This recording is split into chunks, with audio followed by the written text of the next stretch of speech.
Olá, pessoal, Adriano Rocha por aqui, muito bem-vindos, bem-vindo a todos vocês, amantes das Forças Armadas, vocês que tiveram problemas com as Forças Armadas, vocês que têm parentes no âmbito das Forças Armadas, você da sociedade civil que não conhecia aquilo que você está conhecendo aqui. Se você chegou aqui no nosso podcast, isso não foi obra do acaso. E hoje nós estamos aqui com uma convidada especialíssima, né? Eu vou chamar ela de Tenente, e você vai saber por quê, você vai conhecer a história dela. Eu conheço um pouquinho, né? Mas esse pouquinho já me trouxe um misto de sentimentos, algumas emoções afloradas, enfim. Então eu queria apresentar para vocês a Tenente Giulia Zanini, né? Ela passou pela Escola Naval, adentrou na Viagem de Ouro, né? A viagem de circunnavegação, né? A famigerada Viagem de Ouro, e ela vai contar a história para vocês. Eu queria dar as boas-vindas para você, Giulia. Muito bem-vinda, Tenente Giulia.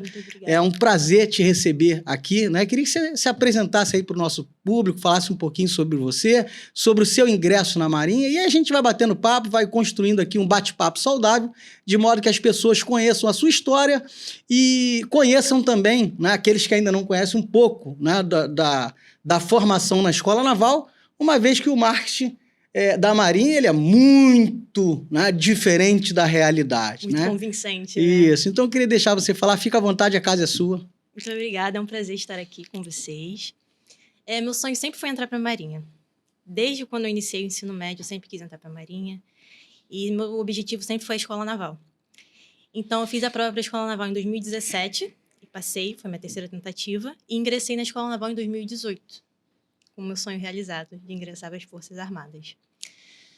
Assim, quando eu entrei lá, eu tinha noção de que seria difícil estar lá. E de fato foi, porque é um choque de realidade. A rotina é muito diferente lá dentro da rotina aqui de fora. E isso nunca foi um problema, porque eu tinha noção que eu tinha que passar por um processo de adaptação para me adequar ao meio militar. Até aí tudo bem. Só que a minha grande dificuldade desde o primeiro ano na Escola Naval foi lidar com as pessoas lá dentro. Desde o primeiro ano que eu estive lá, eu me deparei com abusos de poder. E eu não identificava assim, porque para mim era normal, eles normalizavam isso lá dentro. É normal você ser maltratado pelo quarto ano, é normal você ser humilhado pelo quarto ano. E eu achava que em algum momento isso ia passar, mas não passou. Todos os anos eu passei, não só eu, né, mas muita gente lá dentro passou por humilhações diferentes. Então, o meu primeiro choque de realidade foi, de fato, no primeiro ano. Começou aí. Uhum. E como é que foi essa adaptação? Né? Eu sempre falo aqui, né? Já passaram por aqui alunos do Colégio Naval, já passaram por aqui oficiais, né, de carreira que também passaram pela Escola Naval, né? E vão passar muito mais. Né? Eu quero dizer para os senhores, nossos telespectadores, aqueles que querem contraditar aquilo que é dito aqui, né? As coisas não acontecem por acaso, a Tenente Giulia não está aqui por acaso, e a história dela é muito forte, é uma história que a sociedade civil precisa conhecer, para que, até mesmo para que jovens, né, como você, antes de ingressar na Força, ninguém mais vai entrar enganado, né? Eu costumo dizer, eu fui praça da Marinha, né? Eu servi 16 anos na Marinha, tive problema também de abuso, de tortura psicológica, até tortura física. Um dia eu vou fazer um podcast só para contar a minha história, mas a gente fala e as pessoas não compreendem. Então, uma coisa é o Adriano falar, uma coisa é o João falar, mas quando começa o João, a Maria, o José, e aí 100, 200, 300 pessoas, a gente está aí no nosso 11º ou 12º episódio, daqui a pouco nós seremos centenas e duzentenas e por aí vai, né? Então, como é que foi seu período de adaptação? Você entrou cheio de sonho, todo mundo entra na Marinha cheio de sonho. Né? Eu fui um jovem marinheiro a bordo de um navio com 16 para 17 anos, um jovem sonhador, né? Que segurou mares nacionais e internacionais, enfim. Mas eu acredito que tudo acontece não é por acaso, você não está aqui por acaso, eu acredito que esse episódio vai edificar a vida de muitas pessoas e a grande questão é a volta por cima que você deu, né? Sim. Você está bem hoje, está correndo aí, obviamente, atrás daquilo que é direito, que ele foi solapado, ele foi cerceado, mas você está bem, então isso é o mais importante, né? Ver seu sorriso no rosto, ver você tranquila e serena, né? Isso é importante demais. Mas como é que foi lá a adaptação, a recepção dos veteranos com os calouros, então, da tua turma nesse ano de 2018, que foi seu ingresso, né? Foi meu ingresso lá. A minha adaptação foi um pouquinho diferente, porque A turma de mulheres na Escola Naval é pequena, né? São 12 vagas. Só que na minha adaptação era só eu e mais uma. Só passaram, assim, pelo período... Para fazer o período de adaptação, só passou eu e mais uma. Então, éramos só 2. Isso dificultou um pouco, porque lá dentro tem muito essa cultura da união. E a união entre eles, lá, é mais com o pessoal... É dividido, né? Mulheres e homens. É muito difícil você encontrar apoio num aspirante do sexo masculino. Porque eles fazem de tudo para te deixar de lado.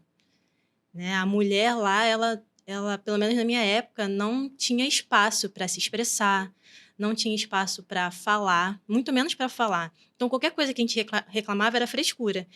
Então, desde a adaptação, a gente é ensinado a não reclamar, a não falar mal, a seguir as regras e ficar calado. Tanto que a gente conserva esse medo de falar e de se expressar. Isso que eu estou fazendo aqui hoje, para mim, naquela época, se me falassem, seria um absurdo. Como assim falar mal da Marinha? Isso não existe. Não, na verdade, você não está falando mal. Tem gente, né? Eu quero dizer que esse que está aqui, esse apresentador, né, advogado, jornalista, esse ser humano não está aqui para falar mal de quem quer que seja. Está aqui para falar a verdade. Então, você não está falando mal de quem quer que seja. E muito menos da instituição Marinha do Brasil. Agora, como eu digo, a Marinha é uma força segregadora, racista, misógina. O que você está relatando aqui é um episódio claro de misoginia. Então, você confirma que a Marinha age com as suas militares, né? No âmbito ali do início da formação do oficialato de carreira, né? Porque a Nata, você era intendente, salvo engano. Isso, já entrei como intendente. Entrou como intendente, né? Isso. Então, o que você está relatando são episódios cíclicos, né? Repetitivos, reiterados, de misoginia. Você reitera que a força é uma força misógina. Sim, com certeza. Passei por diversos episódios assim lá dentro. Então, eu queria que você rasgue o coração, né? Como a Júlia estava perguntando aqui, como você diz, larga o prego. Larga o prego porque era direção de tiro, a gente fazia ali a mira do míssil, né? Do armamento, e larga o prego é largar o tiro, né? Larga o aço, né? Então, larga o prego, fica à vontade, fala aí do que você enfrentou, né? Não precisa dar nome de quem quer que seja, quem já sabe, né? Quando eu falo de aturadores, autoridades abusadoras, quem já sabe, e o que ela vai falar aqui você vai se identificar, né? E espero que você mude antes que a casa caia, porque a casa de muita gente vai começar a cair, e quando eu falo isso é dentro de um contexto legal, é a espada da justiça pegando os injustos e os perversos. E aí, na adaptação, a gente foi adaptada por 2 mulheres, basicamente, e elas foram... A mulher é super receptiva lá dentro, porque elas entendem quanto é difícil estar lá no meio de muitos homens. Então, a nossa adaptação foi meio difícil, porque éramos só nós 2, mas a gente tinha esse apoio feminino. Eu não tenho que reclamar das mulheres que adaptaram a gente, mas, em contrapartida, os homens já eram outra história. E não era só os homens veteranos do 4º ano, homens da minha turma também, principalmente no 1º ano. Eu lembro que quando eu entrei, né, a gente tem lá as nossas obrigações, tipo estudo obrigatório. E era muito difícil para mim, porque eu lembro claramente de um episódio que eu queria estudar, mas estava tendo algazarra na sala. E aí eu não sabia como lidar com aquilo, porque eu não falava com os meninos. Eu era a única mulher da minha sala. E aí eu fui falar com o 4º ano, que estava lá na frente, ver se ele podia pedir silêncio, que eu queria estudar e tudo mais. E aí ele esperou sentar na minha cadeira, foi lá pra frente e falou, olha, vocês vão ter que ficar quieto porque a campanha ali de vocês está pedindo silêncio. Aí pronto, a turma toda se virou contra mim. Mais de 30 homens, eu ali sozinha. E aí no dia seguinte, um deles virou pra mim e falou assim, olha, toma cuidado com o que você fala. Eu sei que você é nova aqui, mas você não pode agir dessa forma. Porque é contra as coisas que a gente acredita. Você vai aprender com o tempo, mas não é pra você fazer isso. E eu fiquei quieta, eu não sabia o que falar. Eu era a minoria ali, eu era a única, né? E aí, eles ficaram me zoando por muito tempo, né? Me reprimindo por muito tempo. Até que teve um dia que eu lembro claramente que, numa conversa de WhatsApp, no nosso grupo da turma, um deles saiu para beber, né? Assim, final de semana, e ficou mandando áudio, me ofendendo no grupo da turma. Da nossa turma, né? Da nossa sala. Ficou me ofendendo, falando que eu era chata, que eu era isso, que eu era aquilo. Devia estar debaixo do manto do alcoolismo, né? Tomou ali umas a mais e foi te ofender lá. Isso aí, isso aí. E quais eram os tipos de ofensas? O que ele dizia? Você pode falar? Posso falar. Ele dizia que eu era chata, ficava fazendo musiquinha falando que eu era chata, que eu era isso, que eu era aquilo, que... Enfim, como se eu não me encaixasse mesmo naquele grupo. Uhum. E eu me senti ofendida. Eu fiquei triste, mas eu guardei aquilo. Aí no dia seguinte, foi num sábado pra domingo, eu acho. Aí na segunda-feira, a gente voltou pra escola, a gente já tava na escola naval, né, tendo aula e tal. E ele começou a fazer as mesmas piadinhas pra mim, na frente de todo mundo na sala, só que pessoalmente. Uhum. Aí eu virei pra ele e falei assim, olha só, você tá me mandando mensagem enquanto tá bêbado? Por quê? Você tá apaixonado? Aí todo mundo ficou, fazendo aquela algazarra toda, né, entre os meninos e tal. E aí, a partir desse momento, quando eu me impus, que eu comecei a ganhar respeito de alguns. Uhum.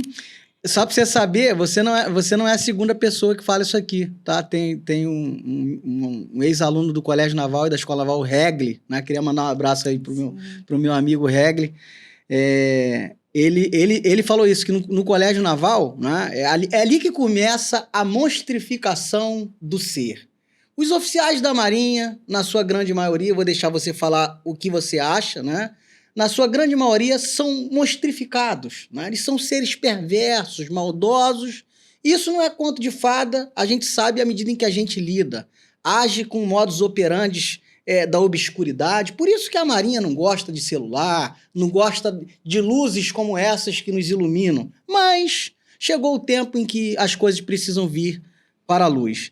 E aí o que acontece? O Regli falou a mesma coisa, que quando ele se impôs, os terceiro ano ali, os mais antigos do Colégio Naval, cessaram. É a grande questão, né? Quando você está sofrendo abuso, você é colocado em você uma mordaça e uma espécie de castração, né? Você fica num contexto onde você está amarrado, você está castrado nas suas emoções, na sua capacidade de falar, de verbalizar, né?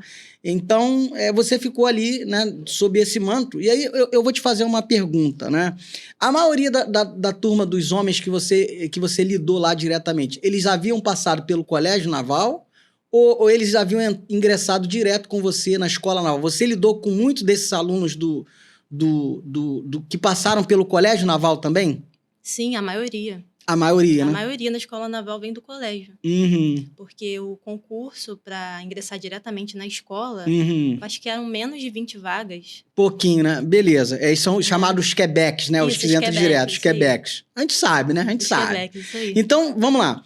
Então, no Colégio Naval, eu costumo dizer que é onde nascem a monstrificação do ser. Tem muita gente que tenta me refutar. Lá no Colégio Naval tem uma estátua, né? Tá lá. E eu quero acreditar, eu acredito numa força maior que vai fazer com que essa estátua seja arrancada de lá. É o busto do senhor Batista das Neves, né? Um capitão de mar e guerra que foi comandante do encoraçado Minas Gerais nos idos de 1910 e que sancionou, né, o jovem marinheiro Marcelino a 250 chibatadas. Isso mesmo, 250. E, na época, um decreto já havia sido feito, né, já havia sido assinado para que não houvessem mais chibatadas. Quando poderia dar chibatadas, as chibatadas no máximo eram 25.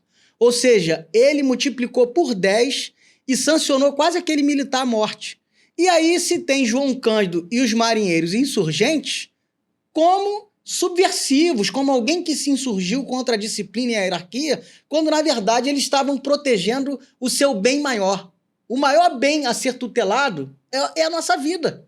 Porque com a vida salvaguardada, né, eu acredito que você passou por problemas difíceis, né, como eu também passei, graças a Deus nós estamos aqui hoje batendo esse papo, né, eu vejo que o seu olhinho mareja porque passa aí milhões de coisas na sua cabeça, na minha também passa, mas a gente está aqui vivo para viver, para recomeçar, a gente recomeçou e está vivendo, mas muitos não tiveram a mesma sorte, né? Você sabe de episódios que alunos lá da Escola Naval padeceram em treinamento, gás e etc. E aí a gente não sabe muito bem o que rolou, né? A mídia não fala tudo, aquilo se abafa ali e a coisa casual e está acontecendo aí quase que sempre. Então, o que eu queria que você falasse, né? Você percebia o que nesses seus pares do sexo masculino, por exemplo, né? Porque ali eles são submetidos no primeiro ano, é um massacre, é uma espécie de massacre. Você ouviu falar desse massacre? Que você não passou pelo colégio.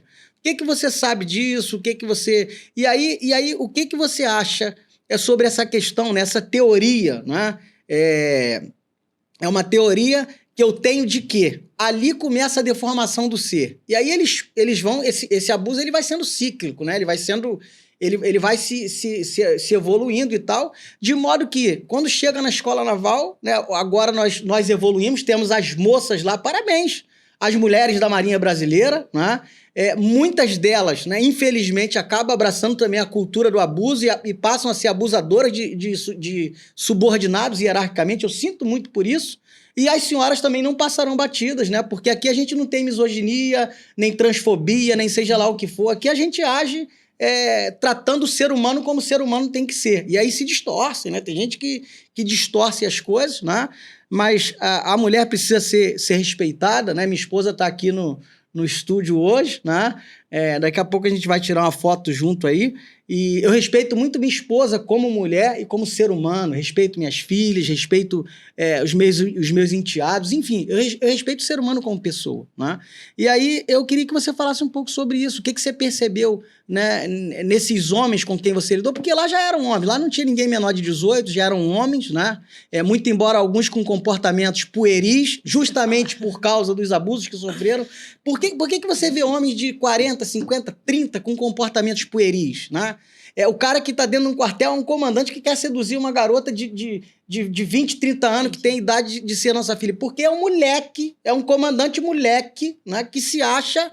só envelheceu na idade, mas a emoção dele, a alma dele, é um processo puerizado, né, pueril, justamente por causa disso, né? Então, eu queria que você falasse um pouquinho sobre isso aí, né, sobre essa dinâmica do Colégio Naval, do que você viu lá nos homens, enfim, fica à vontade. Então, isso que você falou é muito interessante, eu concordo, porque eu acho meio errado dar poder para uma criança de 15, 16 anos. E eles entram no colégio naval com essa idade. Então, como é que eu vou dar poder para um garoto de 18 anos para comandar um de 15? É por isso que eles ficam perturbados da cabeça, né? Eu creio que seja por causa disso. Exatamente. Mas é evidente a diferença entre os meninos que estão na escola naval, que vieram do colégio, e os meninos que entraram por concurso. Então você confirma essa diferença grotesca, grande? É muito evidente. É muito evidente. Ok. É muito evidente. Os meninos que vieram do colégio, eles têm essa questão da imaturidade. Eles têm mais essa questão de excluir os diferentes, que não estavam com eles desde o colégio. Uhum. E o mais preocupante é que o pessoal que vem do concurso, muitas vezes se deixa influenciar e entra para esse grupinho também. Uhum. Infelizmente, isso acontece. Agora, tem meninos, poucos, posso dizer que porque o meu melhor amigo eu fiz na Marinha. Tem meninos que... Que bacana. Melhor amigo dela? Deus abençoe sua vida, parabéns, né? Ele veio da Marinha, e ele era da minha turma. Legal. E ele é um dos poucos que eu conheci lá dentro que vieram do Colégio Naval e que eram maduros. Tanto que ele esteve comigo nesse período de dificuldade, de adaptação lá dentro. Mas assim, a grande maioria esmagadora tem essa diferença de maturidade, é evidente. É evidente. É brincadeirinho o tempo todo, não leva as coisas a sério, quer ofender os outros, quer excluir as mulheres. É assim. E você percebe um certo sadismo nas ações que se tem, né? Por exemplo, estão te fazendo mal, né? O certo, no senso comum, né? Qual é o certo? O certo eu tenho filha, né? Eu já falei, eu tenho duas filhas, né? Ambas estão casadas, uma de 30 e uma de 26. Mas o certo uma jovem, né, de 20 e poucos anos, tá no meio de um conglomerado de homens, qual seria o certo e o justo? Era essa mulher ser bem tratada, ser amparada, ser acolhida e não segregada, né? Aí você fala de uma coisa, porque às vezes a pessoa não consegue... Você tocou num ponto bastante contundente aqui no começo, que eles normalizam aquilo que não é normal. Gente, abuso de autoridade não é normal, desrespeito não é normal, racismo não é normal, tortura não é normal... aviltamento, humilhação, de quem quer que seja, né? Não é normal. Então não há que se falar em normalizar isso, né? Fazer com que isso seja normal. Então o normal na Marinha vai ter que mudar. Almirante Olsen, o nome do senhor é o nome mais propagado por mim, né? E vai ser enquanto o senhor estiver no comando. Quando o senhor passar o comando, eu vou mudar de nome. Por hora, o senhor é o mais... citado por mim, porque Vossa Excelência é o responsável por isso tudo, né? Lá na minha casa, eu tenho o bastão da liderança, né? Né, amor? Eu que lidero lá, minha mulher tá aqui já confirmou, eu que sou o líder, né? Tem hora que eu deixo ela mandar. Mas, brincadeiras à parte, um barco tem que ter um governo. Esse governo, né, do barco chamado Marinha do Brasil, está nas mãos de Vossa Excelência. E Vossa Excelência, quando faz aquela declaração, que eu já falei aqui, né, e vou bater nessa tecla, porque a gente aprende por osmose, a Marinha vai aprender por osmose, é repetição, é o pinga-pinga, é o gota-gota, vai aprender, né? Então, assim, a gente está aqui com uma moça que sofreu, né, na instituição, está aqui sem mágoa, sem ressentimento. Vou até fazer essa pergunta, você tem mágoa, ressentimento? Como é que tá? Não. Como é que tá o coração? Tá muito bem. Tá Acho que a melhor coisa pureza? que me aconteceu foi isso daí. Sair. Então, o que acontece? Como eu falo, né? As pessoas dizem, esse advogado, esse cara tá cheio de ódio. Né? Minha esposa tá aqui. Eu sou que nem Claudinho Bochecha. Só love, né? Eu amo até os meus inimigos. Agora, amar é uma coisa. E ser conivente, ser cúmplice daquilo que vocês estão fazendo, né? Atenção, comandante do Colégio Naval. Essa semana, há poucas semanas, o rapaz, né, atentou contra a própria vida. Tem gente que fica brigando, deixou um vídeo, né, falando aquele maldito lugar, e o garoto não sabe nem expressar muito bem. Um garoto de 16 anos, a gente sabe muito bem o que ele passou ali. Recentemente, né, moças foram abusadas ali dentro, né, sofreram assédio, e, enfim...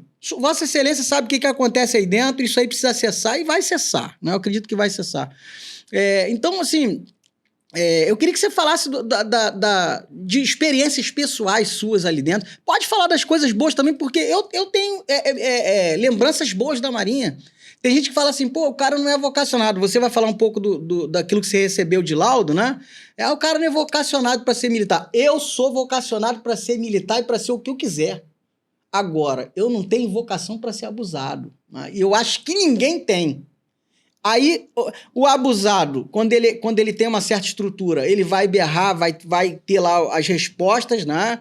Que não vão ser aquela de replicar o abuso, ou senão ele vai se monstrificar e vai fazer essa coisa ficar cíclica, né? O que a gente vê aí os comandantes fazerem e essa coisa que precisa mudar. Então, eu queria que você falasse da sua experiência, do que desencadeou nas suas emoções, enfim. Eu vou começar falando de uma das coisas que mais me marcaram na Escola Naval, que foi o período da pandemia.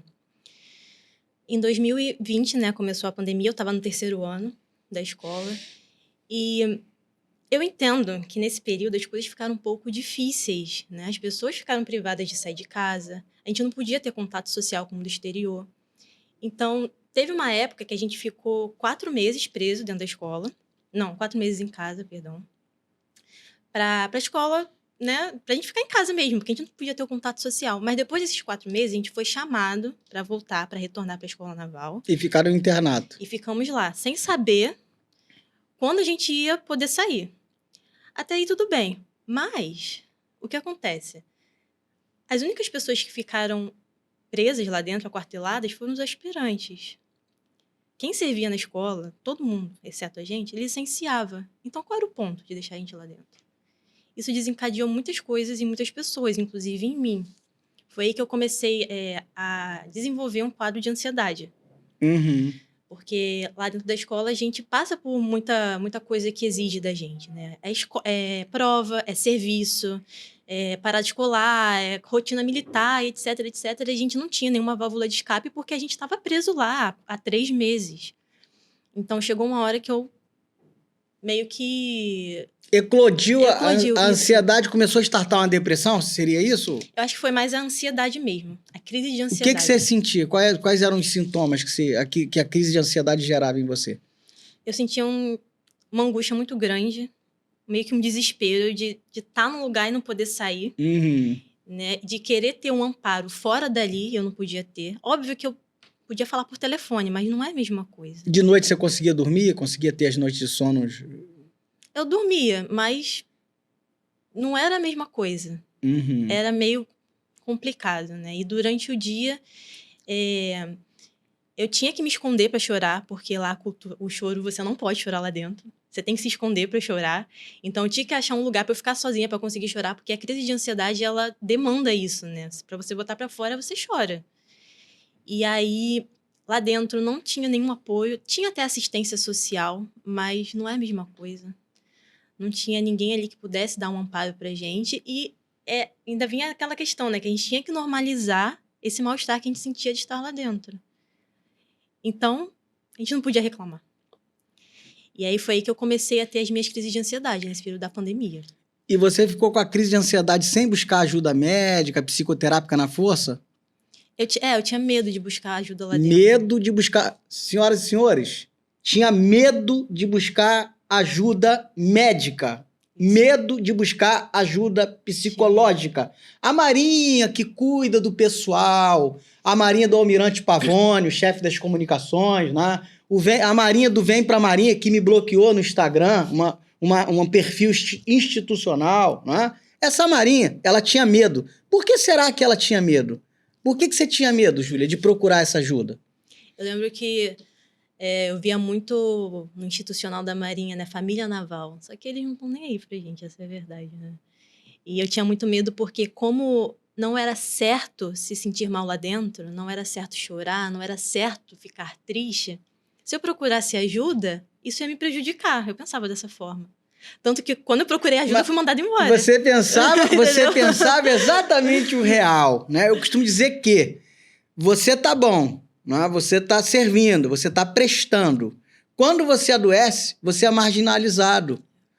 Oficiais da Marinha Brasileira, eu não sei o que vocês têm na cabeça, né? Eu até imagino, mas não sei, né?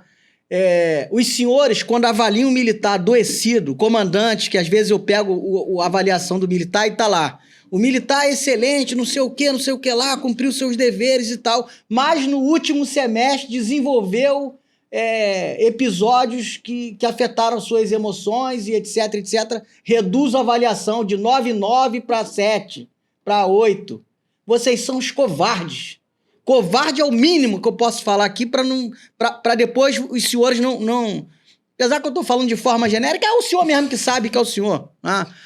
Então, assim, com o máximo respeito, com a máxima vênia, vocês são covardes. Né? É isso que acontece, Júlia? Ou eu estou falando... É isso que acontece, tanto que o meu conceito foi diminuído em certo momento por causa da minha... E eles falaram claramente, foi por causa da sua saúde mental.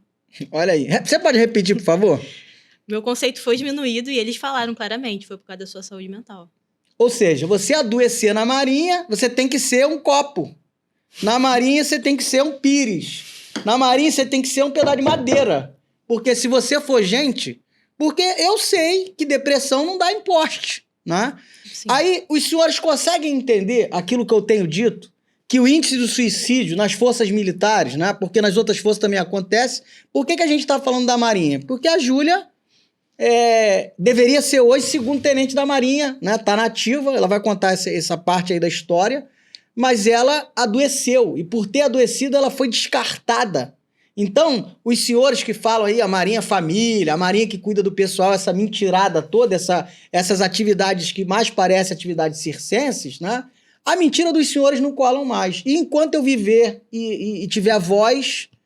não vai colar mais, né? Vai entrar para a Marinha, para o Colégio Naval, bote lá Dona Maria, o seu filho no Colégio Naval, mas a senhora vai saber que, lamentavelmente, ele pode desenvolver uma série de transtornos, de patologia, virar um psicopata, né? E pode também acontecer, lamentavelmente, o que aconteceu, né, recentemente com o Melo Júnior, o aluno 1097 do ano de 2025 do Colégio Naval. Queria me solidarizar, né, com o meu nobre irmão Rodrigo, que é advogado, o seu pai, com a dona Daniela, sua mãe. Eu me sensibilizo com a história de vocês, né? Tem gente que fala, doutor tá explorando. Aqui não tem ninguém explorando. Você percebeu algum tipo de exploração quando recebeu o convite para vir para cá?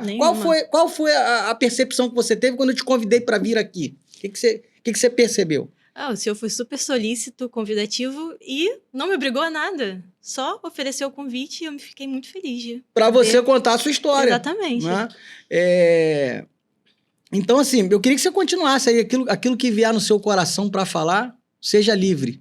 A mordaça que colocaram em você durante anos caiu e agora você tá livre como uma borboleta, né? Ela tem um livro, né? Ela vai falar sobre o livro. Tá livre como uma borboleta para voar. Falando agora dessa questão da saúde, né? Da família Naval. Outro caso que marcou muito a gente... foi de uma campanha nossa. Eu posso falar sem citar nome? Pode. Ele estava se sentindo muito mal A gente tava, se eu não me engano, eu não lembro o ano, se foi o primeiro ou o segundo ano, mas ele tava com um mal-estar muito grande. Ele não sabia o que era e ele foi buscar ajuda na enfermaria da Escola Naval. Eu conheço bem aquele lugar. Eu também. E ele foi buscar ajuda. E aí ele foi medicado lá com os remédios que eles costumam dar pra qualquer coisa, né? E ele não melhorava. E ele continuou indo buscando ajuda porque ele não sabia o que ele tinha, ele estava se sentindo mal. E eu lembro que foi no terceiro ano. A gente se aproximou muito no terceiro ano por causa da pandemia. E eu conversava com ele por telefone. E ele me contava, Júlia, ninguém conseguiu me diagnosticar na Escola Naval. Eu tive que estudar para entender o que eu tenho. No final das contas, ele estava com câncer. Uau! E ele veio a falecer. Vocês entendem, gente? Por que as minhas emoções afloram aqui? Ninguém tá brincando de buscar justiça. O que a Júlia tá falando é que um jovem, aluno do Colégio Naval, começou a se sentir mal, buscou auxílio na enfermaria, ali deve ter, sei lá, 5, 6 médicos. Tem médicos antigos lá, né? Na minha época, a junta lá que compunha lá, a junta médica, que dava laudo até para psiquiatria, né? Isso não é uma coisa ilegal, mas, ora, não se dá laudo, né? Não se emite parecer médico de qualquer jeito, gente. Um era geriatra, o outro era como é que é o nome do médico que faz cirurgião estético, né?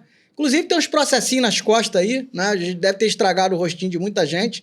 E o outro era um clínico geral, cumpridor ali do serviço voluntário, o RM2, né, de hoje. Sim, sim. Então, assim, eu passei por ali, sei como é que funciona. Então, assim, é triste, me sensibilizo muito com esses pais que perderam o garoto. Você vê que o garoto, né, ali para passar num concurso da Escola Naval, gente, tem que ser inteligente e tem que estudar bastante. O concurso é difícil. O ensino lá é um ensino puxado, não é sobre isso. Do Colégio Naval é um dos melhores colégios da América Latina em termos de ensino. Ninguém aqui está falando disso. Agora, a questão do modus operandi, como é que se funciona. Como é que se trata o adolescente lá no Colégio Naval, como é que se trata o jovem, né, na Escola Naval, é sobre isso. E sobre uma coisa que acontece desde sempre, não aconteceu agora. Isso não é o primeiro, nem o único. Com certeza não. Entendeu? Então, assim, nós temos médicos excelentes, né?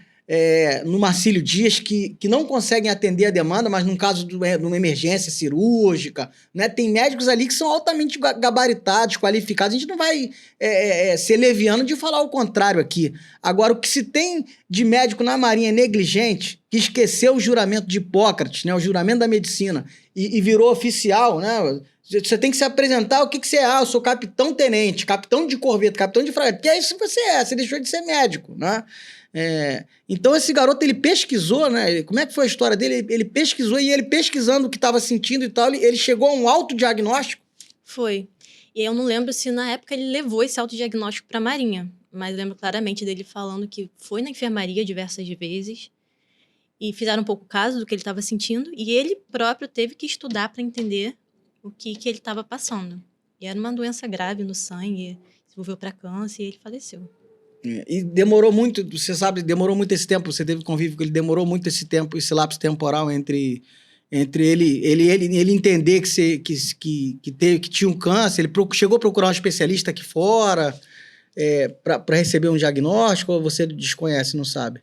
Eu não sei, mas provavelmente sim, porque ele estava em tratamento. Ele fez um tratamento, Ele né? estava em tratamento, e provavelmente, eu acho que não era pela Marinha.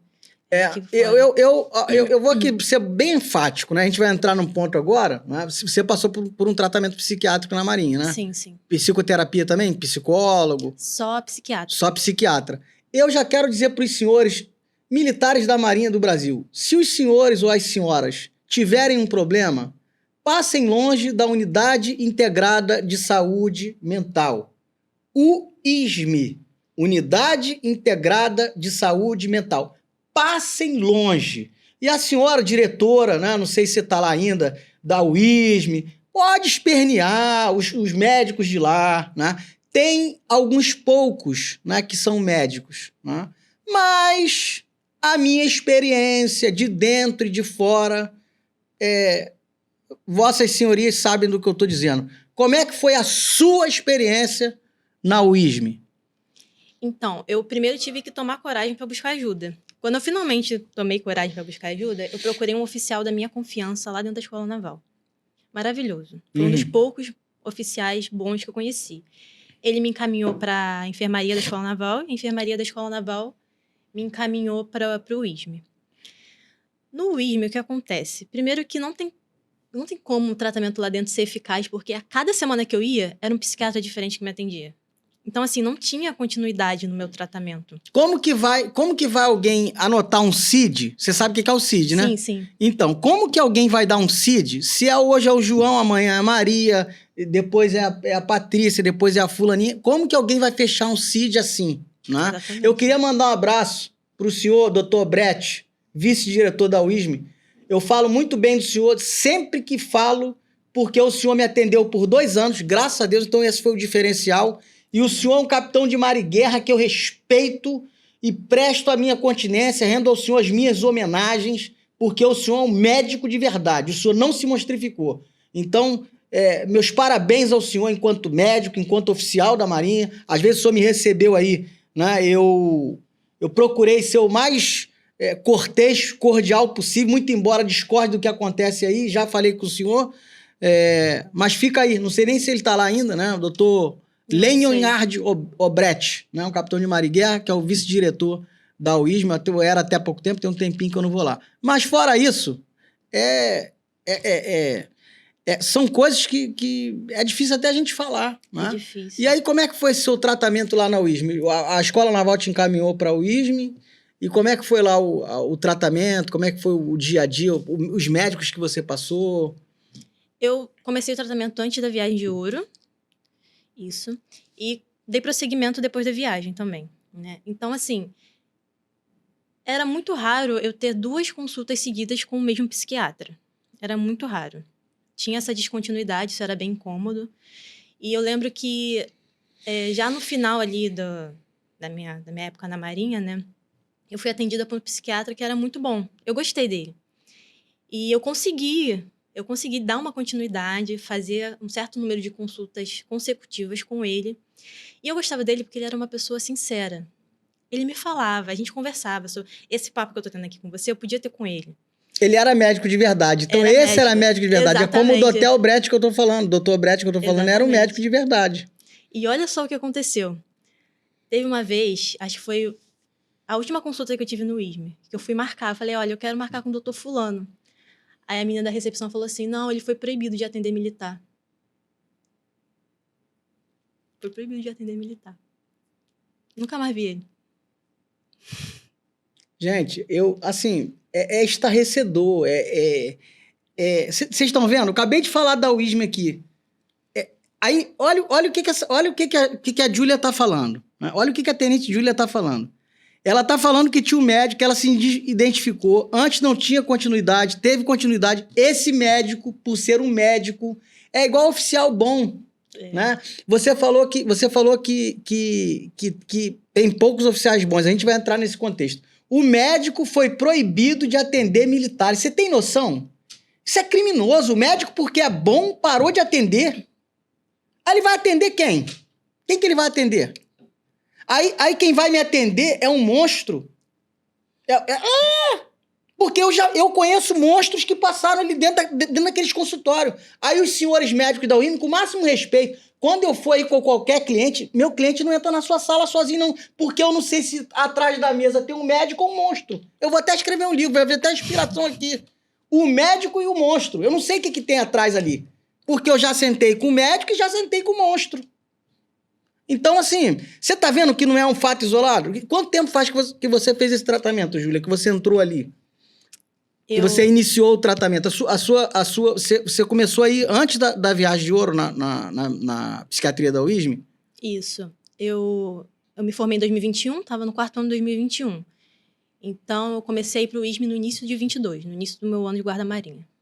Você jurou bandeira, se tornou guarda-marinha, recebeu lá a espada, né? Uhum. Ou seja, faltava você fazer a viagem, e a gente vai entrar nessa questão, porque você já me falou do que disseram para você, e do que não fizeram, e do que fizeram também, né?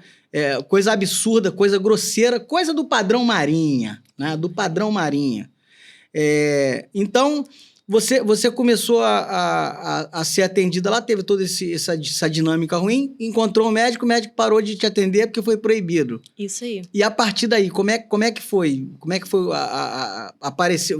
Outros médicos começaram a te atender e não era no padrão que você entendia que era o padrão médico? Como é que foi esse desenvolvimento aí? Esse episódio desse médico que eu gostei, que eu me identifiquei, foi já depois da viagem, já tava ali no final, já. Eu já tava pela junta. Uhum. Já tava de LTS. Já tava ali nos finalmente, já. Entendi. Aí na viagem, você foi pra viagem, você tava debaixo daquele manto da ansiedade, né? Você tinha pego o LTS em algum momento, tava só restrita. O que os médicos disseram quando você foi pra viagem? Como é que tava essa dinâmica aí? Então, antes de eu ir pra viagem, eu iniciei meu tratamento na UISM.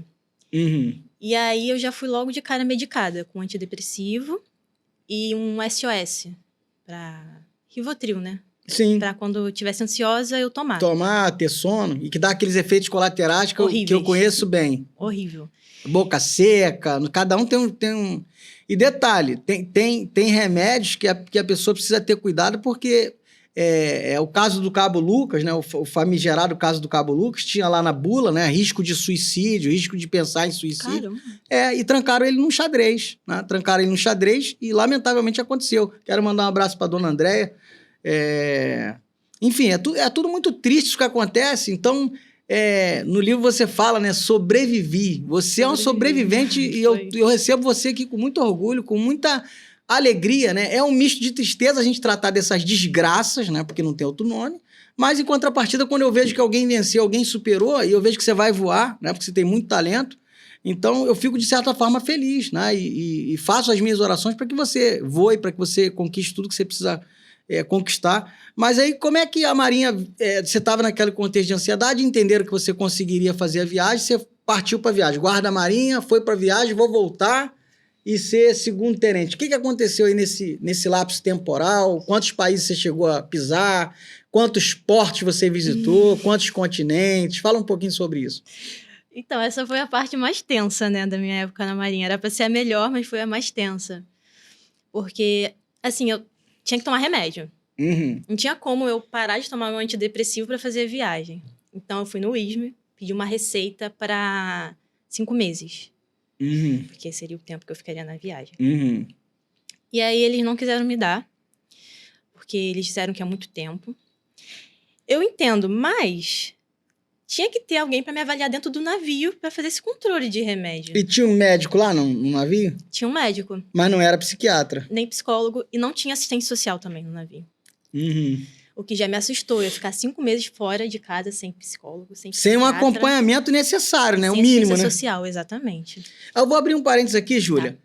Eu embarquei no navio, né, para vocês verem a gravidade disso, e nos idos de 1990, um sargento enfermeiro passou mal, né? Ele passou mal, ele entrou num surto, e eu não sei muito bem o que aconteceu lá, eu era muito jovem, mas eu sempre tive muita perspicácia e pegava as coisas no ar.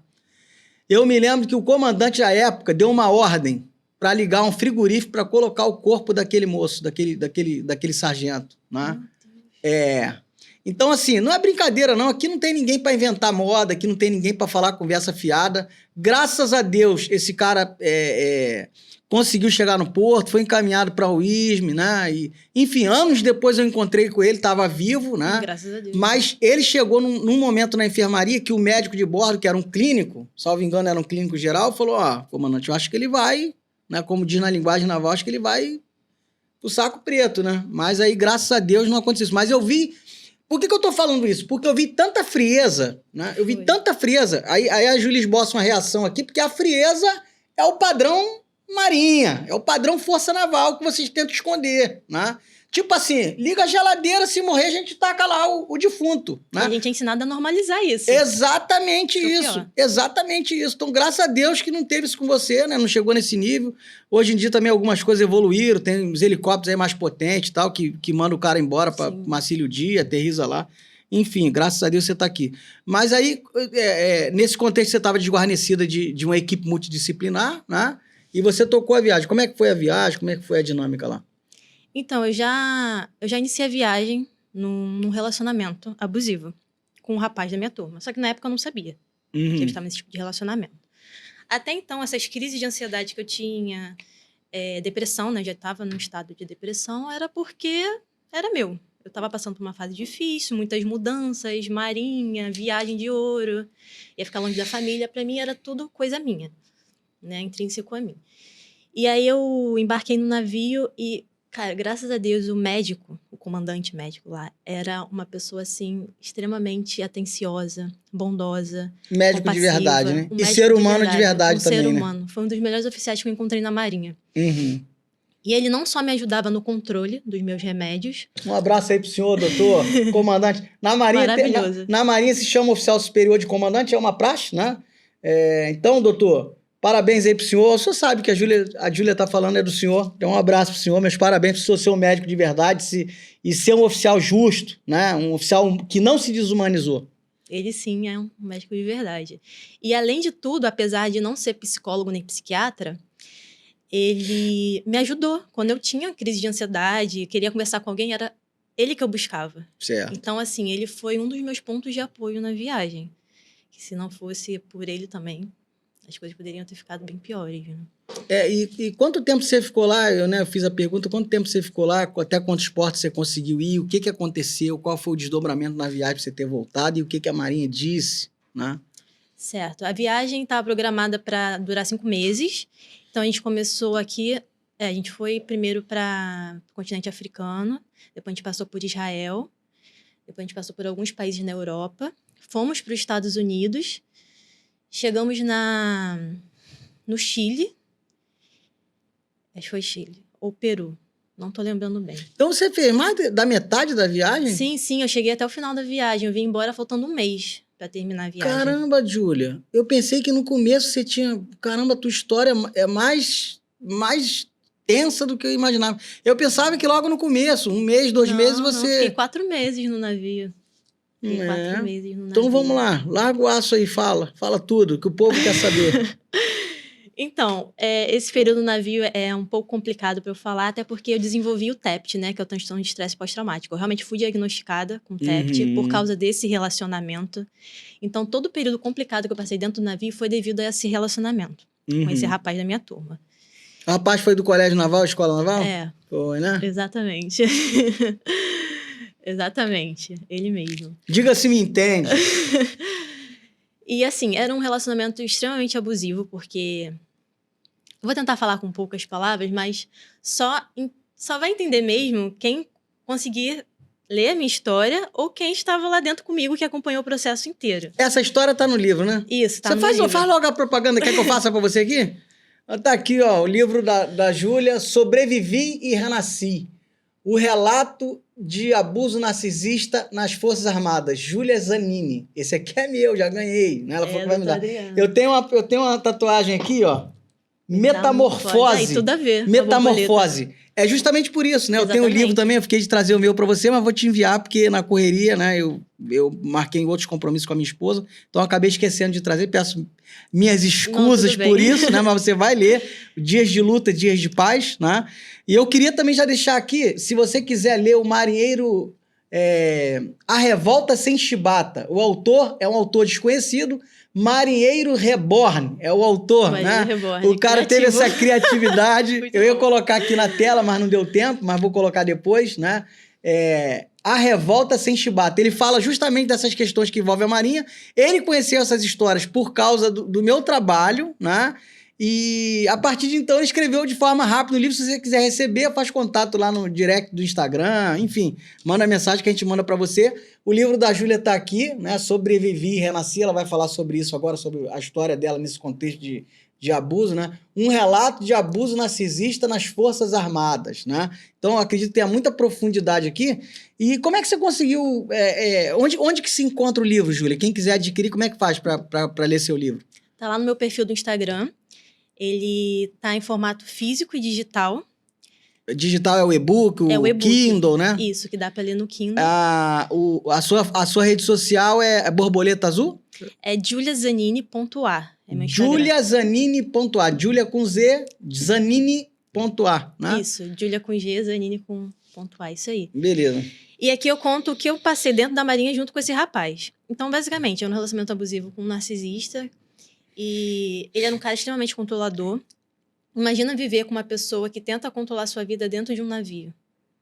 Uma pessoa que te faz sentir culpado por coisas que ele faz. Dentro de um navio, sem apoio médico, psicológico. E uma das ferramentas do narcisista é ele te afastar do seu ciclo social para você focar o seu mundo nele e ele poder te manipular a partir disso.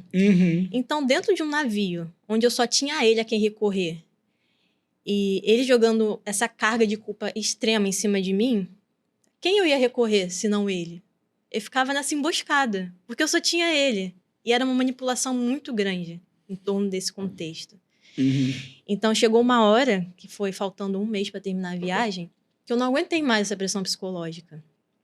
Eu já estava me mutilando, já estava abusando de Rivotril, já estava abusando de antidepressivo, e eu não tinha a quem recorrer, só o médico lá dentro, e mais 2 amigos que estavam E o comigo. médico sabia desse relacionamento abusivo? Alguém lá sabia desse relacionamento que era abusivo, que o cara tinha traços narcisistas, essas coisas? É importante vocês ouvirem isso aqui, né? Atenção, moças, né? E até rapazes, porque tem um lado inverso também. Tem relacionamento abusivo, onde a parte abusadora é a moça, né? Então, isso tem a ver com uma série de fatores, né? Com a despersonificação, da desconstrução do ser humano. Enfim, isso Freud explica, a psicanálise explica, Jung explica. Mas é difícil chegar nessa compreensão, né? Eu vejo que você amadureceu, né? A gente estava falando aqui, minha esposa e eu, que você tem um rostinho de uma jovenzinha de 22 anos, né? De 20 anos, né? Mas já está aí beirando Tô aí... com 27, quase 30, né? Já chegando aos 30. Mas eu entendo que você evoluiu, né? Eu amo ouvir qualquer ser humano falando assim, eu enfrentei isso e hoje eu entendo que aquilo tudo foi importante para mim. Foi, com certeza. Né? Faz parte de mim, né? Você enfrentou esse processo de metamorfose, cresceu, né? Mas como que você, hoje você identificar... Eu não sei se você tem noção, mas você pode ajudar muitas moças a enfrentarem um relacionamento abusivo e a se desvincular desse emaranhado, né?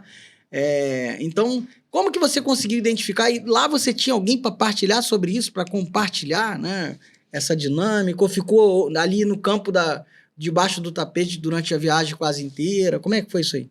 Então, na viagem eu tinha 3 pontos de apoio, que era esse médico e mais 2 amigos. E eles não sabiam por quê? Porque eu não sabia. Eu não tinha identificado que eu estava numa relação abusiva. Porque ele bolava um contexto que me fazia acreditar que eu era culpada do nosso relacionamento dar errado, das nossas brigas. Então, para mim, o erro estava em mim, não nele, não na relação. Você ainda sente culpa de estar fazendo certo, né? Você estando certo, fica culpado...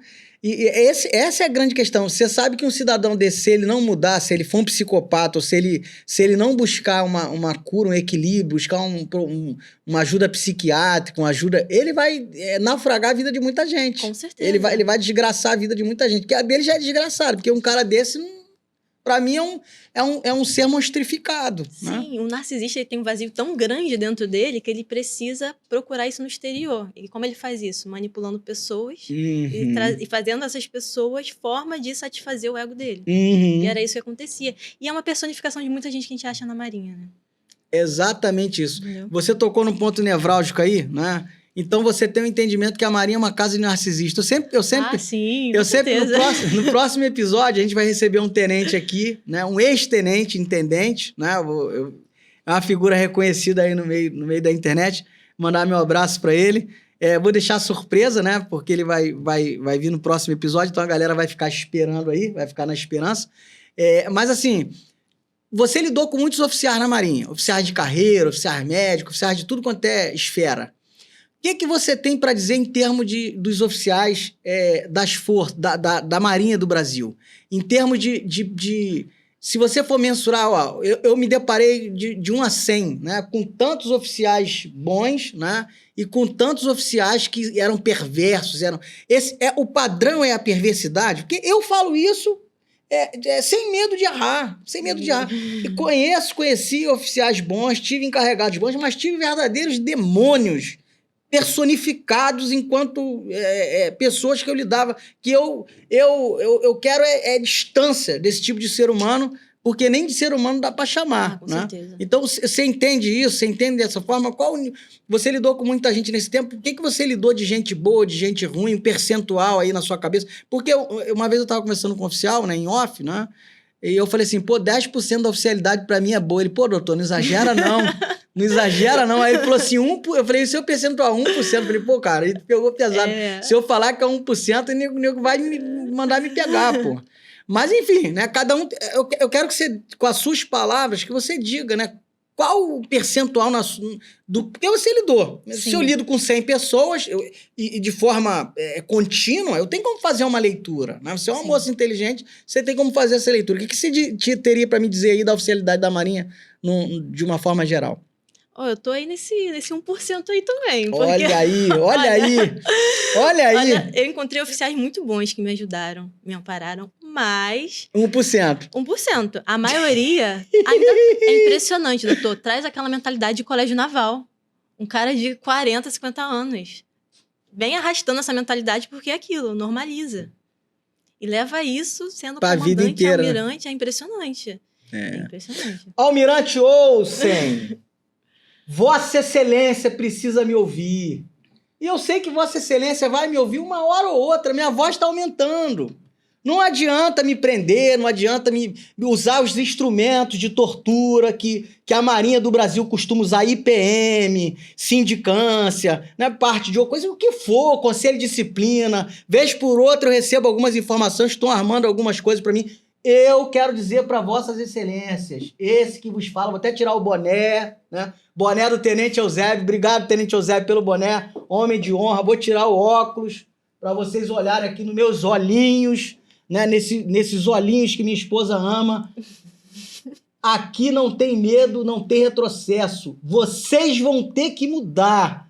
Esse busto no Colégio Naval do torturador Batista das Neves vai cair, vai sair de lá. Quero declarar isso com muita veemência, num contexto legal, vai se levantar autoridade no país, alguma coisa vai acontecer. Eu acredito piamente que existe uma força maior, um poder supremo, cada um tem sua fé, esse eu chamo de Deus, cada um chama daquilo que acredita, né? Eu respeito muito a fé das pessoas, respeito os ateus, mas eu acredito que alguma coisa está acontecendo no mundo paralelo, que eu chamo de mundo paralelo, que é no mundo espiritual, né, que faz essas coisas convergirem. Então você não está aqui por acaso, Júlia. Você não está por acaso.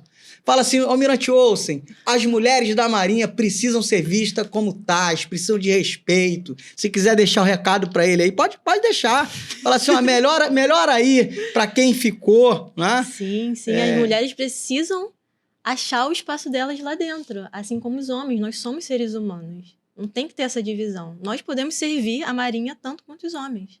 É isso. Somos capacitadas da mesma forma. E como é que foi a questão da viagem, né? Teve lá esse relacionamento abusivo e tal. Prossiga aí na sua história, né? Sim. Então, faltando um mês para a viagem, o relacionamento já estava assim, num nível que eu não estava mais aguentando, né? Eu estava com uma demanda psicológica muito grande e eu percebi que não teria como eu continuar na viagem até o final. Você mesmo fez essa leitura, você fez uma introspecção, isso. Viajou para dentro de você e falou, eu não vou bancar isso. Eu já estava esgotada emocionalmente. E o que acontece? Nessa época da viagem, faltando um mês, a gente já tinha feito todas as provas. A gente faz provas, né? Lá dentro, na navegação e tal, né? Na sua área de intendência, né? Isso, a gente já tinha feito todas as provas e o nosso conceito, oficialato, já tinha saído.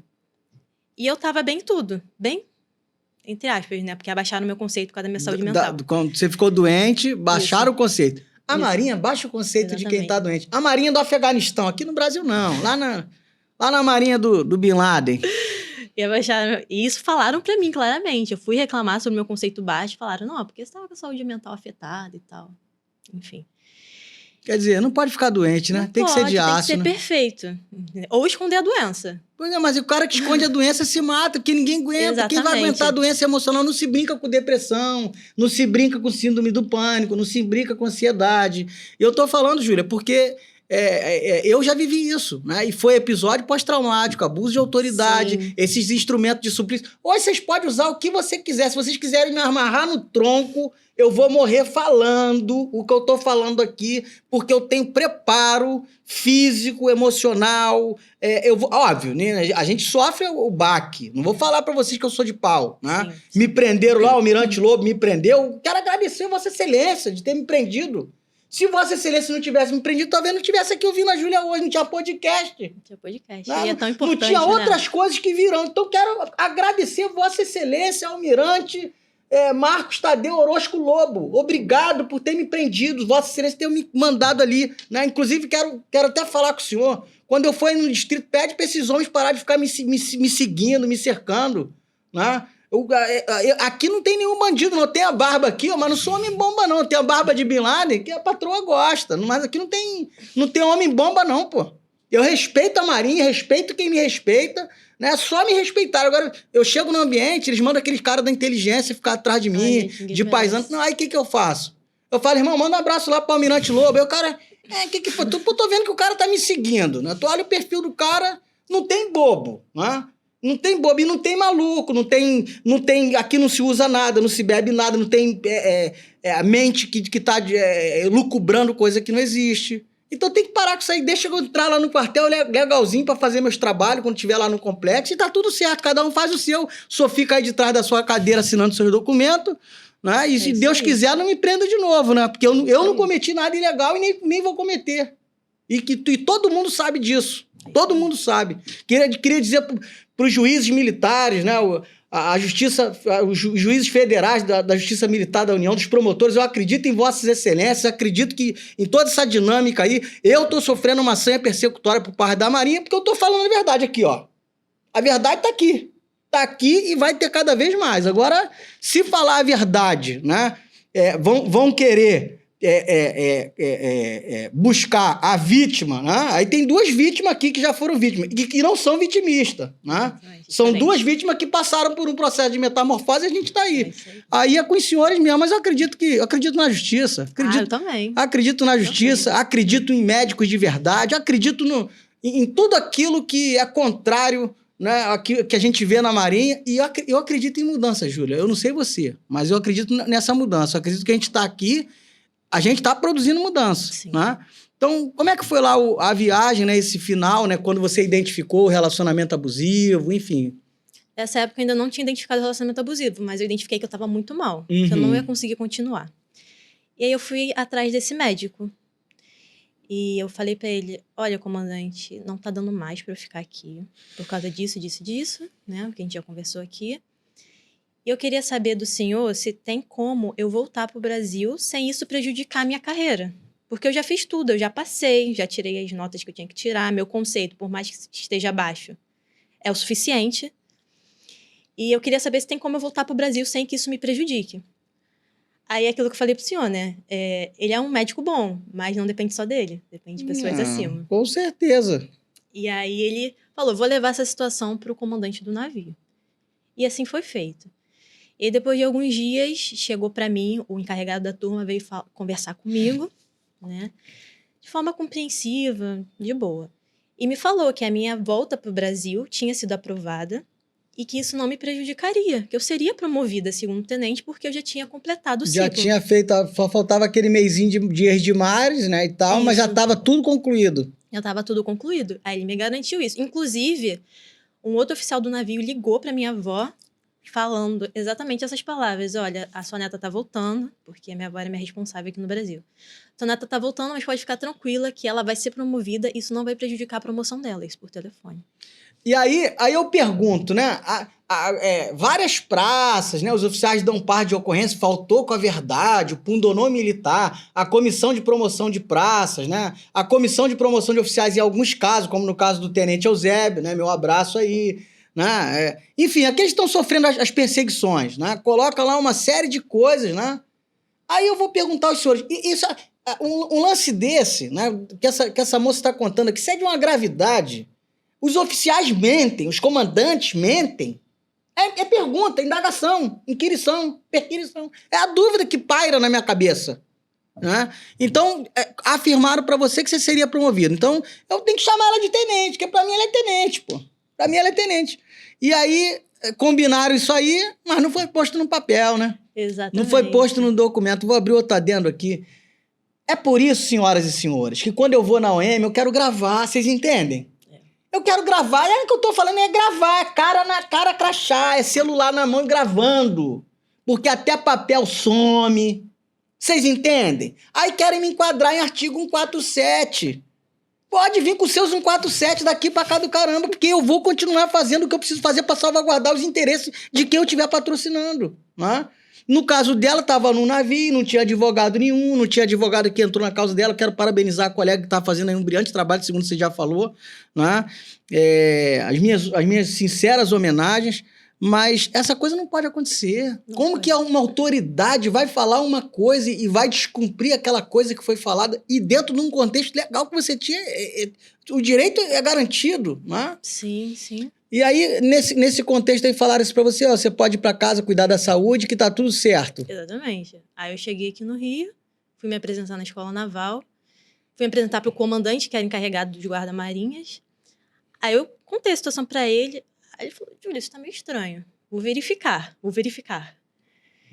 E aí, uns dias depois, ele me vem com a notícia dizendo que não, que o almirante da Escola Naval exigiu que eu repetisse o ano de guarda-marinha, que eu não seria promovida.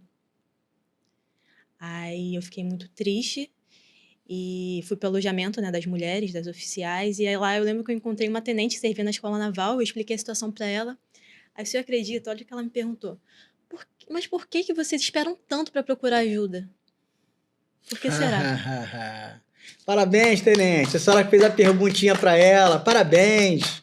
Parabéns. Por que será? Né? Por que será que uma moça que é estuprada não relata isso? Não vai procurar o delegado de polícia, não vai procurar a promotoria para delatar o estuprador? Por que será que uma mulher, né, que está sofrendo violência dentro de casa não vai procurar? Por que será que uma criança que está sendo abusada por um pedófilo, bandido, marginal, não vai falar? Por que será?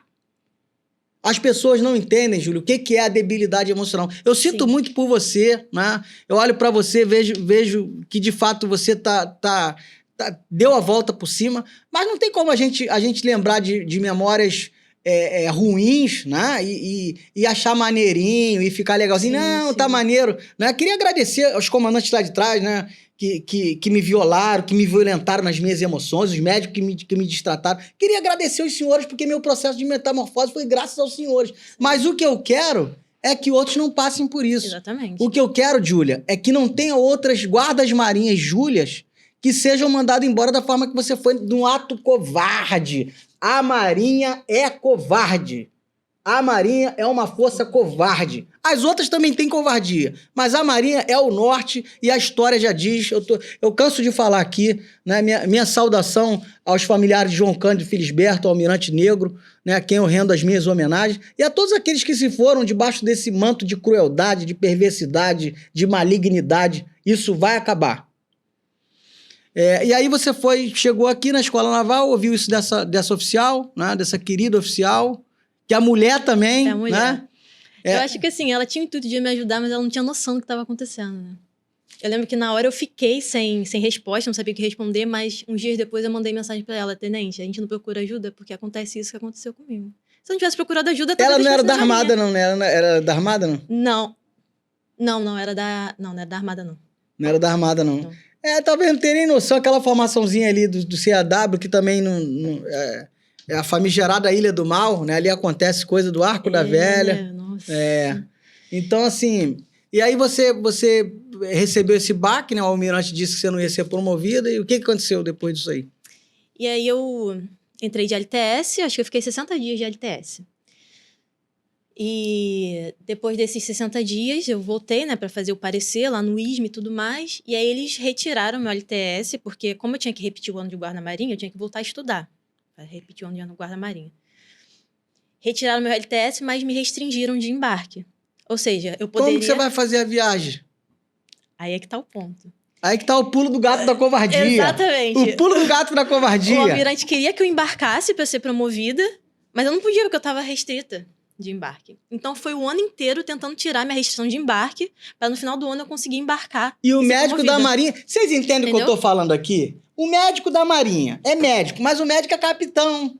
O médico é corveta. E o almirante, que não é médico, diga se me entende. Entendeu? Entendeu as pecinhas do xadrez? Plá, plá, plá, plá. Aí vão ficar com raiva de mim. E que fiquem. Que fiquem. A verdade é implacável. Almirante, ouça. A verdade é implacável. A verdade é implacável. Almirantado, vossas excelências das estrelas nos ombros, né? A verdade é implacável. E sempre aparece, né? E sempre aparece. Demora Sempre às vezes. aparece. Às vezes demora, mas aparece. Você quer ver? Tem gente que pensa, pô, cara, você está sendo perseguido, estão fazendo isso, fazendo aquilo. Meu irmão, eu vivo na paz. Na paz que excede todo entendimento. Consciência tranquila. É, claro! Porque eu falo muito pra minha esposa, eu preciso ela fala assim, poxa, tem hora que ela vê as demandas, né? Tá aqui. Né? Ela vê as demandas e ela fala assim, cara, você consegue manter nessa pegada aí, você consegue manter... Eu falei, cara, eu preciso estar bem com você. Eu estando bem com você, estando bem com as crianças aqui dentro e estando tudo certo aqui, o resto a gente vai tirando de letra. E aí, irmão, atura... Ou vai aturar ou vai surtar. Vai ter psiquiatra e procurar psiquiatra, porque eu não quero nem saber quem vai chorar. Não vai ser eu, porque eu já fui torturado, eu já fui vilipendiado, eu já fui aprisionado, eu já fui tudo. Agora eu vou fazer a frase paulina, né? O viver para mim é Cristo e o morrer é lucro. Então, assim, eu tô aqui para viver a vida que eu tiver que viver numa direção, naquilo que eu acredito que tem que fazer. Então, eu acredito sim que eu estou cumprindo uma missão. Eu acredito, Júlia, que você vai ser levada a lugares altos, que você vai ser um instrumento de cura para muitas mulheres, muitas adolescentes, muita gente que se envolveu em relacionamento abusivo. Você vai entrar nessa dinâmica, né? Eu consigo enxergar, quero falar isso para você profeticamente, né?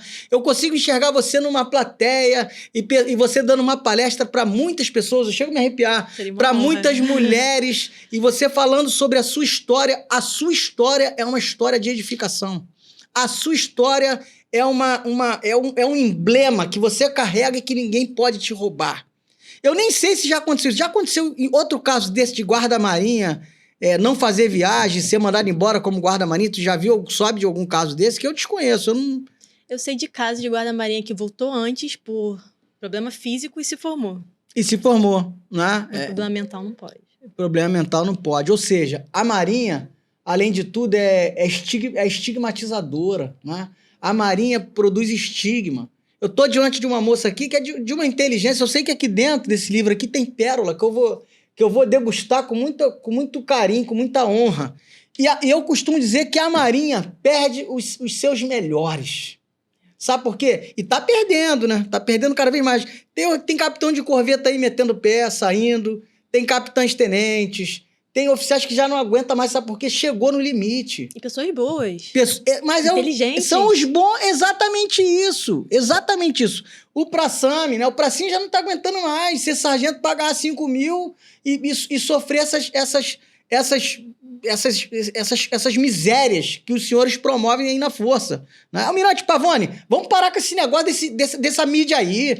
Vocês dando entrevista para fuzileiro real, para perfil público, usando o estúdio do CIASC, né? que é o estúdio de um ente público para coisa privada, essa profanação entre público e privado. Né? O senhor, pra mim, é um cara de pau. O senhor, pra mim, Almirante Pavone, é um cara de pau. O senhor me bloqueou na sua rede social, mas com certeza tem alguém que vigia a minha pro senhor. Então, você que tá vigiando a minha rede aí, avisa pro Almirante Pavone que eu tô dizendo, é um cara de pau. Né? É um cara de pau. Com essa mídia, essa questão midiática aí, né? Só tem que tomar vergonha nessa cara e tentar mudar o que precisa ser mudado. Cheio de blogueiro, o senhor com seus amiguinhos aí, blogueiro, dando passeio em navio Cirne Branco, né?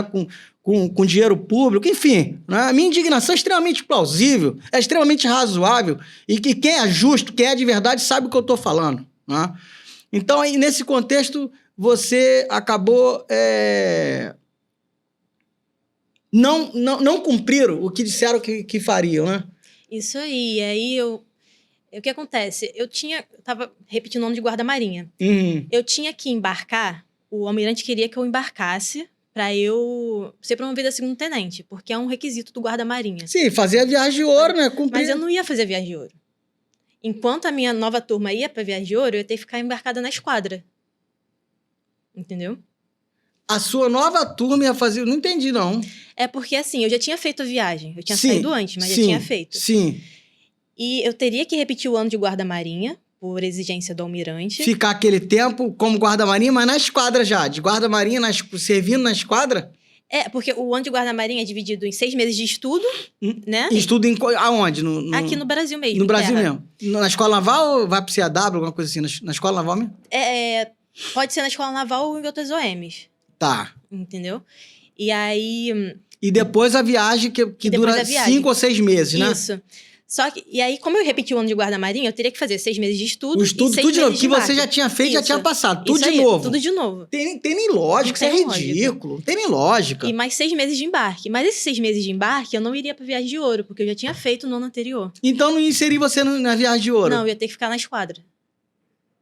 Caraca, é a Marinha sendo Marinha. Puro suco da Marinha, isso aí. Puro suco da Marinha. Tem coisa que eu realmente falo, eu não vi tudo, né? Agora, tem coisa que assim, é surreal pra mim. Então, vejamos aqui. Você já conhece gente que voltou porque se acidentou, ficou doente e tal, e depois se formou. Isso. E parte de psiquiatria, de ter tido um transtorno e tal, você foi o primeiro caso de guarda-marinha que ficou de se formar e não se formou, né? Que eu saiba, sim. Eu também, que eu saiba sim. Se alguém souber aí, né? Porque aqui, daqui a pouco bate aí... Aparece alguém, os cortes no Instagram, o negócio tá ficando alto, né? Então, se alguém souber de algum guarda-marinha que saiu nesse contexto, né? Agora, você entende que a Marinha te estigmatizou, né? Ah, com certeza. Eu fiquei com essa... Como eu tinha que embarcar para ser promovida, e eu estava com restrição de embarque, eu passei o ano inteiro tentando tirar essa restrição. Teve um momento que eu tive que pedir recurso para sair da junta médica da Escola Naval e para a junta médica superior aqui do distrito, Centro de Perícia Médica da Marinha, que é outro lugar maravilhoso. Olha. É outro lugar maravilhoso. Um abraço aí aos médicos, né, do Centro de Perícias Médicas da Marinha. Os senhores são maravilhosos. Dia desse eu fui lá, um cidadão que quis me tratar como um cachorro. Ele quis, né? Ele quis, mas Só quis, mas eu confronto. Né? Um cidadão médico da reserva. Vocês acham que tem um rei na barriga? Nesse caso, eu sou a favor do aborto. A gente vai lá e arranca o rei da barriga, né? É assim, são coisas que acontecem que não tem que acontecer. Senhoras e senhores das juntas do Exército, da Marinha, principalmente da Marinha. A gente está falando aqui de Marinha, a Júlia... tenente da Marinha, o que os senhores cometem é coisa que não dá para acreditar quase, é absurdo demais, vai às vezes da insanidade, né? Aí você teve que pedir esse parecer para ir para a junta superior para tentar tirar a restrição. Pra eu conseguir embarcar e ser promovida. Uhum. Só que, quando eu pedi o recurso, né, eu fui subir... Eu até esqueci o nome da junta que tem ali no primeiro distrito. Tem a Junta Superior de Saúde, a Junta Superior Distrital, né? Tem a JSD, acho que era esse daí. JSD, que é a última instância. Ah, não, foi uma antes dessa. A Junta Regular de Saúde, tem a Junta 1, 2 e 3 no Centro de Perícias Médicas da Marinha. Isso, foi aí mesmo. Qual delas, tu lembra? Qual o número? Não lembro, mas... Foi uma dessas, né? Foi uma dessas, ali no Centro de Perícias. Isso. E quando eu cheguei lá com o meu recurso, eles já primeiro eles pediram um parecer do ISME, né? Eles queriam um parecer do ISME. Isso já tendo pareceres de médicos aqui de fora, já tendo... De médico psiquiatra aqui de fora. Psiquiatra e psicólogo, e mais de um. Vocês entendem? Mais de um. Vocês entendem por que quando eu chego lá com alguém, né? Vocês não vão mandar para o ISME? Para o ISME não vai. Comigo não. O ISME não vai. E na UISME eles não deixam a gente ver o parecer que o médico emitiu da gente. Na hora. Eles não deixam a gente Exatamente. Eu sei disso. Eles não deixam. E eu já, com o laudo do TEPT, do transtorno de estresse pós-traumático, entreguei a eles. Mas não, eles queriam parecer da UISME. Claro, porque ali eles fazem o que eles quiserem. Um arranjadinho, né? A gente faz um arranjadinho. A gente só acha. A gente não tem certeza, a gente acha que é um arranjadinho. E aí, depois desse parecer da UISME, eles já começaram a me pedir uma bateria de exames, que a gente já sabe o que significa, né? Uhum. Meus exames deram normal, E aí, eles disseram que eu estava inapta para exercer o serviço da Marinha por questões de saúde mental. E você não sabia nem do que tinha. Isso foi pego de surpresa, assim. No dia pra noite, eles pegaram você pegar suas coisas, fizeram uma portaria de ligamento e tu foi embora pra casa. Foi assim? Isso, eles me deram... Eu podia fazer recurso para a última esfera, né? Superior. Só que eu não aguentava mais. E eu optei por deixar pra lá. Te desgastou tanto. Eu já tinha até entrado com advogado, já tinha até pago alguma parcela e tal do que ela ia fazer pra eu entrar com recurso pra junta superior. Só que eu desisti. Pra mim não dava mais. Eu tava esgotada psicologicamente. A coisa não é mole, não. E isso aí, você foi desligado em que ano? Início de 2024. Início de 2024. E se você chegou a embarcar na esquadra, não, né? Porque você não estava restrita ainda, então você não conseguiu... Não consegui. Tirar a restrição, não embarcou na esquadra. E a parte do estudo você chegou a fazer? A parte do... Fiz tudo de novo. Tudo de novo. Ô, casa de covardia. Fiz tudo de novo. I have a dream. Como disse Luther King Jr., I have a dream. Eu tenho um sonho. Um sonho de ver uma Marinha sem covardia, sem segregação, sem racismo, sem misoginia, sem homofobia, sem tortura, sem perseguições crassas, sem essas... Enfim, né? É um processo de mudança difícil de acontecer, mas eu acredito, Júlia. I believe. É longo prazo, mas a gente acredita. Eu acredito. Eu acredito que eu posso deixar um legado quando eu partir aqui desse plano, que você pode deixar um legado e que muitos outros que por aqui passarão podem deixar um legado, né? E a gente vai... Eu acredito que tem muita coisa para acontecer esse ano, tem muita coisa para acontecer o ano que vem.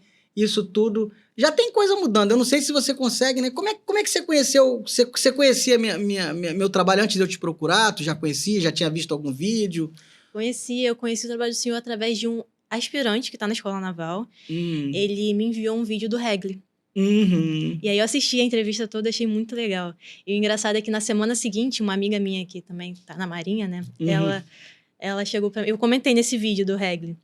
E ela chegou pra mim e falou assim, Júlia, eu vi o seu comentário lá, só que a gente não pode curtir, né? Porque a gente tá na Marinha, a gente não pode curtir, mas eu vi. Aí ela, e aí, o doutor Adriano falou com você, te chamou e tal? Eu falei, não, ele não me chamou pra nada, não. Aí um tempo depois, o senhor entrou em contato. Pois é, eu nem vi. Você curtiu uma postagem minha, alguma coisa assim, lá no do Regli? Eu comentei no vídeo do Regli. Então, não vi, porque é muita coisa, tem coisa que não é... Enfim, a gente acaba não conseguindo... Porque é muito comentário, né? E aí, alguém me mandou o teu link, né? E eles sempre citam, né? Tem muita gente boa para passar por aqui. Tem, imagina. Eu queria mandar um abraço pro cantor Sérgio Lopes, né? Sérgio Lopes é um cantor do meio evangélico, né? Na década de 80 ele foi da Marinha. E eu sabia que ele tinha sido da Marinha, ele tinha sido fuzileiro naval, acho que foi até cabo escrevente, né? Sim. Fuzileiro naval. E qual não foi a minha surpresa, né? Ele tem um cântico, né? Um hino que ele é um poeta, ele é conhecido como um poeta, né? Ele canta poesias, né? E a música dele, eu sou ruim de cantar, mas é mais ou menos assim. O amigo que eu encontrei me surpreendeu. Quando todos me deixaram, ele me acolheu. E aí segue a música cantando. Ele tem outras que provavelmente ele deve ter feito nas missões, né? Tem uma que ele canta assim... Frente ao mar, no crepúsculo, eu pude contemplar um bando de aves marinhas no último revoar. Foi ali pensando que eu adormeci. E aí ele segue na música, é um grande poeta, mas aí ele fala do amigo nesse vídeo que me mandou, lancei lá no meu Instagram, né? Nesse vídeo, o Sérgio Lopes fala assim, eu fiz o amigo num cárcere. Eu fiz o amigo numa masmorra fétida. Eu fiz o amigo preso num lugar num colchão nojento, que não tinha nem como eu dormir. Os caras da guarda levavam um jornal para eu deitar lá. No Bailéu da Marinha, década de 80. A gente não tá falando de 1910, não. Que isso. E não foi eu que vivi essa experiência, não. A minha eu vou contar ainda, né? E aí o Sérgio Lopes fala que pediu um violão, alguém levou um violão pra ele, não tinha papel, não tinha nada, mas ele escreveu.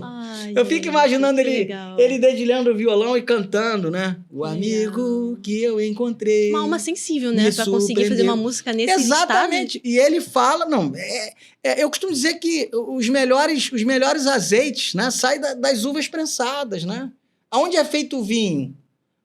O azeite é feito da azeitona prensada. De onde saem os melhores vinhos? Da uva pisoteada. Sim. Então, o esmagamento da Júlia é que está produzindo a borboleta... Borboleta azul. A borboleta azul. Né? O Adriano prensado na Marinha, premido, submetido às fortes pressões, às torturas psicológicas, físicas, às injustiças crassas, que me fizeram chegar onde eu estou hoje. Com certeza, faz parte da gente, né? Exatamente. Então, assim, nós vencemos, né, Júlia? Graças a Deus. Então, a gente está caminhando aí para o final. Eu queria que você fizesse suas considerações finais muito à vontade e depois a gente vai fazer um bate-bola. Eu vou fazer algumas perguntas, né, falando algumas coisas relacionadas ao que a gente está falando aqui. E você, numa frase, né, em poucas palavras, você responde para a gente encerrar.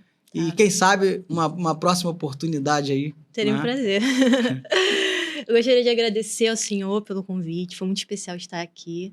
Poder contar um pouco da minha história, poder falar um pouco do meu livro. E dizer para que visitem lá o meu Instagram, juliazanini.a, ou meu canal no YouTube, que é Uma Borboleta Azul. Lá eu conto um pouquinho mais da minha história. E dizer que foi muito bom estar aqui com o senhor e que eu espero voltar mais vezes para a gente ter esse bate-papo gostoso. Todos aqueles que passam por aqui têm sido a gente tem vivido um tempo extremamente favorável, sim, né? Os vídeos estão tendo bastante visualizações assim, de forma muito rápida. Eu tenho pouco conhecimento das questões que envolvem tecnologia, né? Eu meio que caí de paraquedas por aqui, né? Sim. Então, tem o pessoal aí da produção, enfim, eu sou muito grato a todos aqueles que me ajudam, né, nesse dia a dia. E eu quero mandar um abraço a todos aqueles que sofrem debaixo do manto, né, dessa idiosincrasia, desse padrão de abuso, desse padrão daquilo que a gente está falando aqui na Marinha do Brasil. Eu quero declarar, né, que isso vai mudar, que vai haver um processo de mudança. Como vai ser? Tem coisa que eu falo, tem gente que fala, pô, esse cara é maluco, esse cara acredita em mudança. Eu acredito. Se eu não acreditasse, eu não estava aqui. É porque eu acredito que eu estou aqui, né? É porque eu acredito que eu estou aqui. Quem não quiser acreditar, não acredita. Mas aí, quando vir, né, eu tenho um sonho, né, de ver aquela estátua lá do Colégio Naval, o busto do Batista das Neves, ser mudado, arrancado aquele busto ali, igual o do Saddam Hussein foi, e colocar o busto do Melo Júnior, que se suicidou esse ano. Aluno 1097, Melo Júnior. Eu acredito nisso. Eu acredito nisso, doutor Rodrigo, meu irmão. Eu acredito nisso, dona Daniele. Eu acredito que aquela enseada bonita ali de frente do Colégio Naval vai se chamar Enseada João Cândido. Olha, que mudança! Porque não tem como se dar glória, se dar honra ao Almirante Olsen. A torturador não tem. Né? Abjetos são os torturadores contumazes que tem na Marinha até os dias de hoje. Isso que fizeram com essa moça aqui não tem outro nome. Então é isso que a gente precisa entender. É isso que a gente precisa... buscar, né? Buscar essa transformação, essa dinâmica, né? E aí eu quero encerrar, Júlia, esse episódio. Eu que sou grato, né, por você ter vindo, ter atendido o nosso convite, né? E a gente vai seguindo aí nessa parceria. O próximo episódio vai ter um tenente aqui daqueles, né? Um ex-tenente, né? Um tenente da reserva. Enfim. E eu queria encerrar fazendo algumas perguntas para você... responder com aquilo que vier no teu coração, na tua mente, né? E falando para ir para o público, né? Para que eles possam compreender. Marinha do Brasil. Pesadelo. Verdadeiro. Um sonho que virou um pesadelo, mas que me tornou uma pessoa muito melhor. Certo. Relacionamento abusivo ou tóxico? Relacionamento... Difícil falar disso, mas foi algo traumático, mas que me tornou também uma pessoa melhor. E eu espero poder ajudar outras pessoas com o meu relato. Certo. Projetos para o futuro? Projetos para o futuro. Eu gosto muito de animais, então meu sonho é ser veterinária e trabalhar com isso no futuro. No momento eu estou estudando para fazer concurso público, porque... o meu diploma ainda está preso lá na Marinha, então eu preciso pegar meu diploma para poder fazer alguma coisa de ensino superior. E aí eu tô aguardando aí. Entendi. Oficiais da Marinha? Alguns são muito bons, mas a maioria são covardes, como o senhor mesmo falou. A viagem de ouro? Um sonho. Foi Era para ser uma das melhores épocas da minha vida, era para ser um sonho, só que não foi bem assim. E hoje em dia, um dos meus sonhos é revisitar os países que eu visitei estando em depressão para ressignificar essa viagem. Pô, profundo, hein? E por fim, como é que você definiria a Giulia Zanini? Alguém novo, alguém diferente. Depois de tudo que aconteceu comigo na Marinha, eu não gosto de falar depois de tudo que eu passei, porque eu não gosto de me referir como vítima. Eu escolhi estar lá dentro, eu escolhi me relacionar com ele. Então, eu gosto de ver desse ponto de vista, que tudo isso foi uma escolha minha. Mas foram escolhas que me fizeram uma pessoa mais madura e mais forte para enfrentar as vicissitudes da vida e do mundo. Exatamente isso. No meu livro, Dias de Luta e Dias de Paz, que você vai ler, né? Vou mandar para você, eu defino maturidade como a capacidade de dar boas respostas a todas as demandas que a vida te apresenta. Sim. Então, eu posso, de forma muito, muito simples, dizer que hoje você está mais pronta para dar essas respostas do que antes de tudo que você passou. É porque cada um tem a sua história, cada um tem as suas respostas e tal, e eu sou muito grato. Tem gente que pensa, né? O cara tá cuspindo no prato, eu sou muito grato pelos 16 anos que fiquei na Marinha, pelo laudo forjado que me deram, pelos médicos que me atendem, por tudo. Eu sou grato por tudo. Aliás, eu sou grato por tudo na minha vida inteira. Porque se não fosse tudo que eu vivi, eu não seria quem eu sou hoje. Exatamente. Eu só sou quem eu sou por causa dos meus pais. Quero mandar um beijo para meu pai, para minha mãe. Né? Quero mandar um beijo para meu pai, para minha mãe, para você, como diria lá no show da Xuxa. Então, quero mandar um abraço para meus irmãos, para meus familiares, né? Para os meus sogros, enfim. Para todas as pessoas que já fizeram parte da minha história, existem momentos em que rupturas precisam acontecer, né? Para a gente continuar nesse processo de aprimoramento e de avanço.